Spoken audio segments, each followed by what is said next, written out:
Retour sur le plateau de Direct Marché où nous recevons Éric Galliègue, président de Valcan Expertise, pour une revue des événements marquants sur les marchés cette semaine. Bonjour Éric. Bonjour Anne-Laure.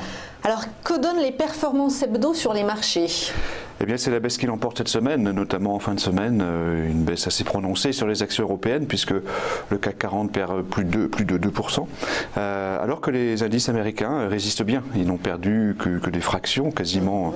C'est une quasi-stabilité. En revanche, l'euro a perdu 1,5% quasiment, donc c'est plutôt une semaine sous le signe de la baisse. Négatif, effectivement. Parmi les événements marquants, on retrouve la croissance aux États-Unis qui laisse rêveur. C'est la nouvelle de la semaine, donc l'ISM non manufacturier, donc cet indicateur qui compile en fait les opinions des entreprises sur l'avenir notamment et sur des tas de sujets. Donc chaque mois un indicateur qui est publié. Cette fois-ci il a été très supérieur aux attentes, donc à 61,6 contre 58 attendu par les économistes de marché dans le secteur donc des services, donc l'indice non manufacturier. C'est un signe vraiment de surprise en fait et de croissance économique américaine qui est probablement beaucoup plus forte que ne le pense le consensus. On envisage même, d'après ce chiffre très élevé, une croissance de l'ordre de 5% et des créations d'emplois de 500 000. Donc c'est effectivement quelque chose de très étonnant et qui bien sûr est favorable, toutes choses égales par ailleurs, pour le scénario de marché. Oui, c'est sûr, parce que c'est là qu'on comprend pourquoi Jérôme Powell craint une surchauffe finale. Absolument.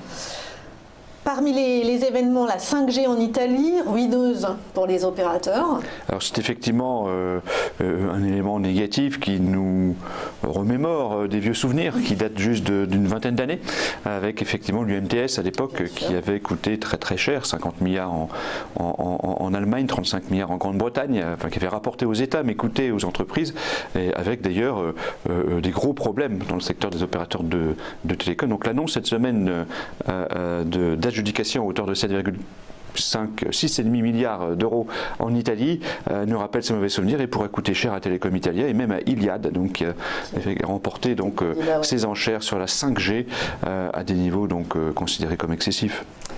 On reste du côté de l'Italie avec le dérapage du déficit budgétaire.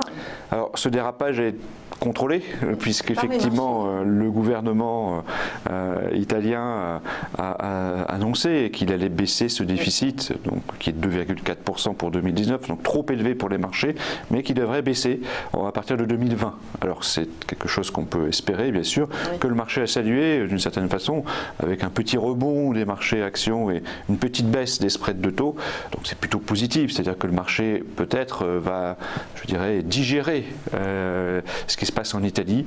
C'est donc plutôt une nouvelle positive cette semaine. Néanmoins, évidemment, la trajectoire de l'endettement italien reste un souci. Enfin, on termine avec les élections présidentielles au Brésil et les populistes qui semblent en bonne voie pour les remporter.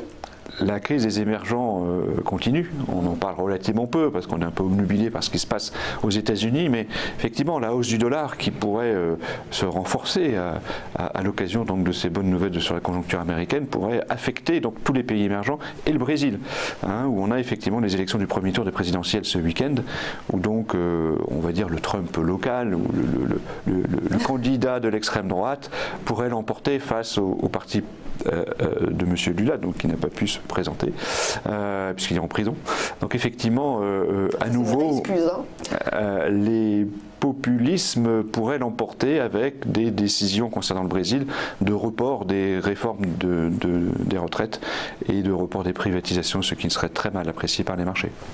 Alors la synthèse de tout cela? Synthèse neutre, donc on a considéré deux éléments positifs cette semaine, donc plus de croissance aux États-Unis, c'est plutôt positif, et toutes choses égales par ailleurs, c'est négatif sur le front des taux d'intérêt, mais c'est positif sur le front donc de la croissance et des bénéfices des entreprises. Du côté italien, donc je dirais une petite pause dans le stress, et puis donc des adjudications qui sont inquiétantes pour la 5G en Italie à nouveau, et au Brésil, donc le risque d'une dérive populiste qui serait peu appréciée par les marchés. Au total, une actualité neutre, hein, donc avec un zéro pointé sur cette notation d'actualité. Alors Au regard de ces événements, quelle est votre recommandation d'investissement? Alors comme le marché baisse, ou a baissé un petit peu, et que par ailleurs l'actualité est stabilisée, on va dire, donc nous sommes effectivement dans une logique finalement de retour progressif sur le marché. Donc on profite de la baisse, effectivement autour de 5400 points pour revenir, et donc on n'est plus à zéro action, on est en sous-pondération